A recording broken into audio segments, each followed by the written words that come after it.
Weeks ago, my friend Leisha and I made a video about where I asked her the question, which is the most important section in the IELTS speaking exam, part one, part two, or part three? And if you want to see her answer, go to, I think it's English with Leisha. I'll include a link to that in the in the comments or in the introduction, whatever it's called. Um, but my answer, I asked her. I didn't really answer that, but I have two answers. The short answer is it's all important. Everything's important. The whole test is important. Prepare for everything. But the longer answer, and it's a personal answer, and you may disagree with it, but the longer answer to the question which section or which part in the speaking exam is the most important is in most cases the part two. In most cases, part two is the most important, and in some cases, part three is the most important. I know that's not very helpful if you're trying to decide what to spend most of the time on. That's not very helpful, but I think it depends on you, what your preparation is like, and what your strengths and weaknesses are. So, why do I say that most of the time, in my opinion, part two is the most important? It's because in part one, the examiner is reading and asking basically as many questions as he or she can. In part three, they're they're they're asking questions from the examination booklet, but they're also making up questions. They're trying to have a conversation with you. So at the same time that they're listening to you and thinking, what's the score, what's the score, what's the score, they're also thinking, what's the next question, what's the next question. So their focus isn't always 100% on you. Now, maybe I'm referring to when I was an examiner, which was about 10 years ago. um, I was a little nervous sometimes in part three. um, I was an examiner for 1 year. I had bad luck. After that, the whole system changed, and most of us lost our jobs. But an examiner who's been doing this for a long time, maybe he's not thinking, "What's next? What's next?" But maybe he is. I don't know. So in part three, they may not be focused 100% on you because they're thinking of the next question. Maybe depends on the person and how much experience they have.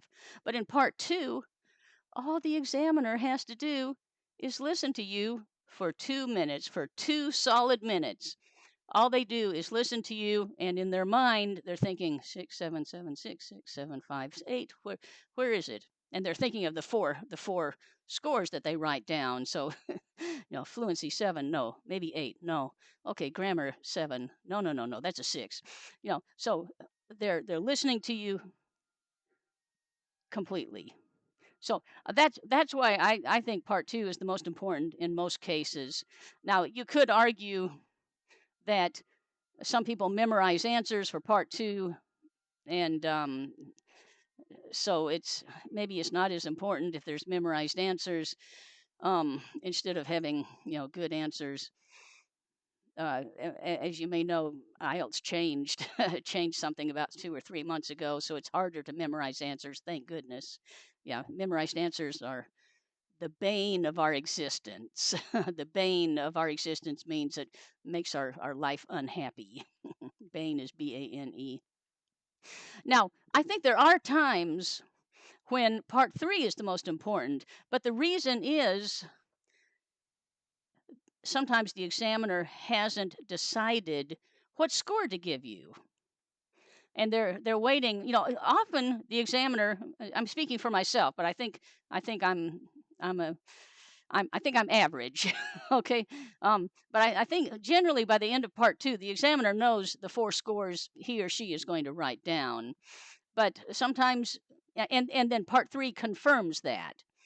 But other times they're not sure. Wait, I need to hear more vocabulary. I'm not sure if there's a 7 or a 6 in vocabulary, or a 7 or an 8 in vocabulary, or grammar. Actually, generally, for me, it's grammar and vocabulary that I'm sometimes not sure of until the very end.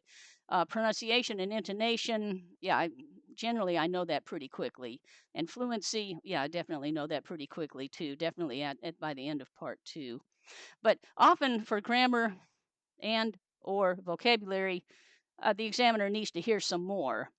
And so if they're trying to decide is it a 6 or a 7 in vocabulary, and you have some great vocabulary in part 3, they'll go, ooh, it's a 7. Or if they're trying to decide is it a 7 or a 6 or a 5 in grammar, and you make some really boneheaded grammar mistakes. Boneheaded means stupid, like bonehead. I don't know, it's a strange word, but if you make a boneheaded grammar mistake or several of them, they'll go, ooh, that's a 6, or maybe even that's a 5. So, which is the most important part? Examiners, teachers can argue about that all day long. One answer is they're all important. You should prepare for all of them. Okay? Do the best you can, and thanks for listening.